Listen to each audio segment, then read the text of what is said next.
Hey YouTube, I found myself thinking the other day, instead of just being a consumer, why don't I contribute? And I would love to share my ideas, opinions, and interests with you all. Please join me on this journey as I explore different topics, most of which will likely revolve around the arts. I'm sure we'll have fun. Alright, see you guys later.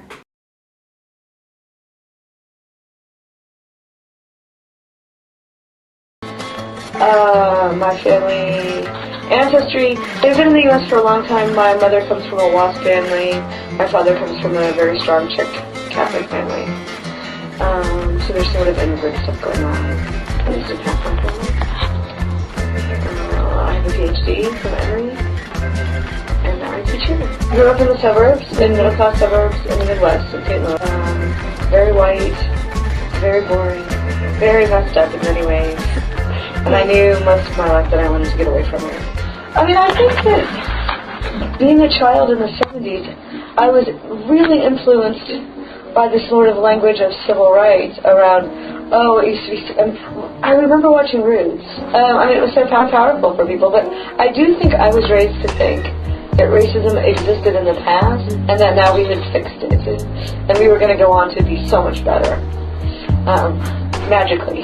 I don't know how, but I do think that was the dominant idea I was taught about it. Many of us growing up, especially like in high school, we were all very envious of the civil rights movement. We wished to be involved in something that seemed so meaningful and earth-shattering, and so it was about social change, and it seemed like we were born too late, even though now it doesn't seem like it's that far, and it wasn't that long ago for us, you know. I mean, I don't really think white people are discriminated against on the basis of race, but so it's a hard question. And I think the resistances to integration are very different. One is an act of oppression and one is a response to oppression. So I don't think they're equivalent either. I mean, people wanting to be in an all-black space seems perfectly reasonable to me. People wanting to be in an all-black white space seems screwed up. But I remember thinking that, at least in my community, white men were more likely to be racist. White women they might be racist, but they were polite about it because of the way sexism functioned in that community. I mean, I think that the discourse around racial purity is connected to sexism, too, you know. And sometimes, I mean, I feel like it's also just about the cultural realities. Like, people who would have said they weren't racist probably would have had a problem if one of their kids was dating a black person, particularly one of their girl children. I think it's a fear of having to address the intensity of the denial that characterizes the United States. I mean, I think people are afraid of what it would really look like to not have segregation. And they're afraid that the myths of whiteness, if I can just make that up real quick, the myths of whiteness are so deeply about founding this country, building it up from nothing. And I think that, you know, on some deep level, white people know that's not true. James Baldwin talks about how white people in America there are pathologies involved in being white in America. And so I think that we would have to confront those pathologies and the ways in which so much of our narratives, our ideas and understandings of who we are based on a denial of these histories of, the twin histories of genocide and slavery. And people don't want to deal with that. And we don't know how to deal with it. Yeah. And it has to be collective, for one thing, you know. So I think that people are, there are other reasons, too, the regular reasons. People are not sure what to say, don't know how to negotiate being in new environments, and all those things I think are true, too. But I do think deep down, there's a sense that we know that it's screwed up, and we'd have to address it, and people aren't really able to do that. My family, Kennedy's election was huge because they were Catholic, so everybody was very excited about Kennedy, and just devastated. I mean, I think everybody was devastated when he was killed because it just seemed so shocking. And that was 2 years, I think, before I was born. I mean, I don't think Kennedy was as progressive as people paint him as. But I don't think he was terrible on race either. I think he probably wasn't particularly racist. But Johnson, I think people had pretty, bad about the war. I mean, I think that people in my community felt like segregation was bad, but they also didn't like affirmative action and busing. Which I think is a way of using class to uphold racism in some ways.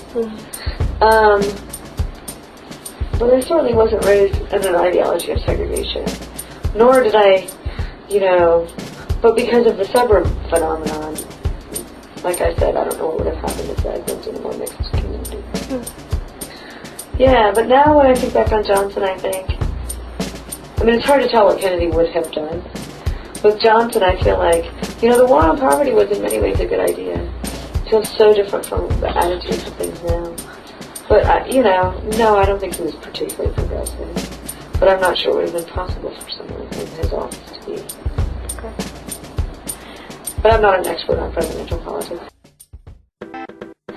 Since the 50s, which is sort of, not surprisingly, the same time that TV became a big thing, there was an idea that women were the primary consumers, and one way to make women consume is to make us anxious. So if they can, make us feel like we have to scrutinize every segment of our bodies and find something wrong with it, then they can make a lot of money. And I feel like there were some boundaries around the promotion of consumption that have disappeared. Not many. TV always existed to make us buy stuff. But, at least there were some illusions of propriety. And, I have a bumper sticker that says the media is only as liberal as the corporations that control it. And, I think that without independent media, without public media, without federally funded media, as long as it's privatized, it's going to continue to maintain the interests of people in power. So what do you think we still need to do to promote freedom, social justice, equality, and human possibility in our nation? Everything. We have to do everything. We have to change the media. We have to change our educational system. We have to change politics. We have to, end capitalism as we know it. We have to have health care. We have to end the prison-industrial complex. We have never had a sustainable economic system, right? Our economy has always been built on, or often been built on various kinds of bubbles, or the manufacturing got a boost from World War II, and, things like that. And we haven't really, there wasn't any sort of long-term planning about what a sustainable economy would look like. How can we build our economy on things that are useful to people and not on weapons, not on, things that are exploitative. So I feel like the decline of manufacturing in the 70s came in part from geopolitical realities in OPEC countries, and also from the decline of manufacturing in the U.S. And then with the rise of transnational trade, that's going to make it worse. And so I feel like since the 70s we've been floundering and trying to cope with that depression, and then the rise of neoliberalism, and particularly with the election of Reagan, and then the war on drugs and all those things, ended up, I think, taking the economy in a really, really screwed up direction. I think that we have to make sure everybody has their basic needs taken care of, so that we can all figure out what freedom would look like.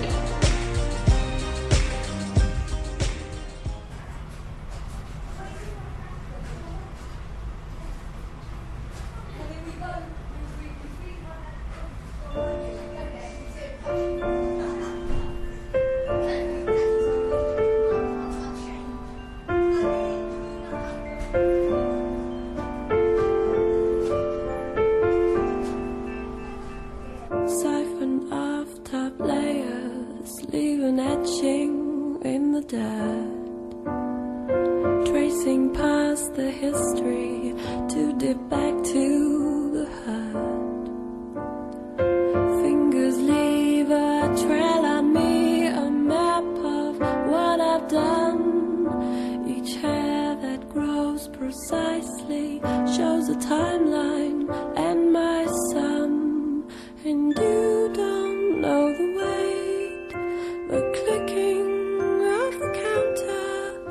I won't show you the weight, and it's worth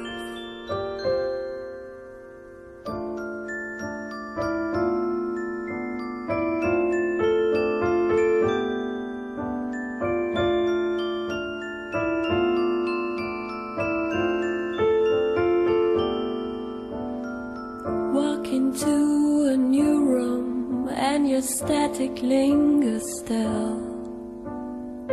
Trace of grease from unsocked feet is mine to smudge at will.